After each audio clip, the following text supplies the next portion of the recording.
နေ့ပြန်အလုံးမှာစားဖို့အတွက် lunch box လေးပြင်ဆင်သွားပါတယ်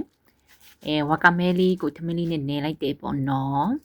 အိုနီဂီရီလေးလုံးပြီးတော့မှအဲ့ဒီဝါကာမဲလေးနဲ့ပဲပြန်ပြီးပတ်ပေးလိုက်တယ်ပေါ့နော်ဒါကတော့လူအများရှိမှဆိုတော့နည်းနည်းလေးပဲစားသလိုပါလုံးနဲ့ပေါ့နော်နှစ်ခုတည်းပေါ့ဒါနဲ့ဝရတယ်ပေါ့နော်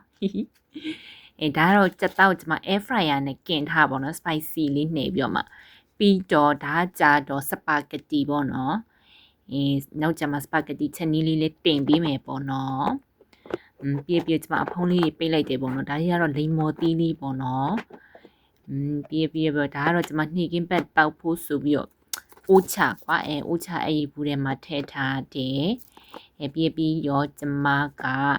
အကုန်လုံးကိုအိတ်ထဲကိုထည့်လိုက်တယ်ပေါ့နော်နေလေကွာမြင်တော့စမကြားတာစိတ်ကလေးကိုပိတ်လိုက်တယ်ပေါ့နော်ပြီးသွားပြီပေါ့လေ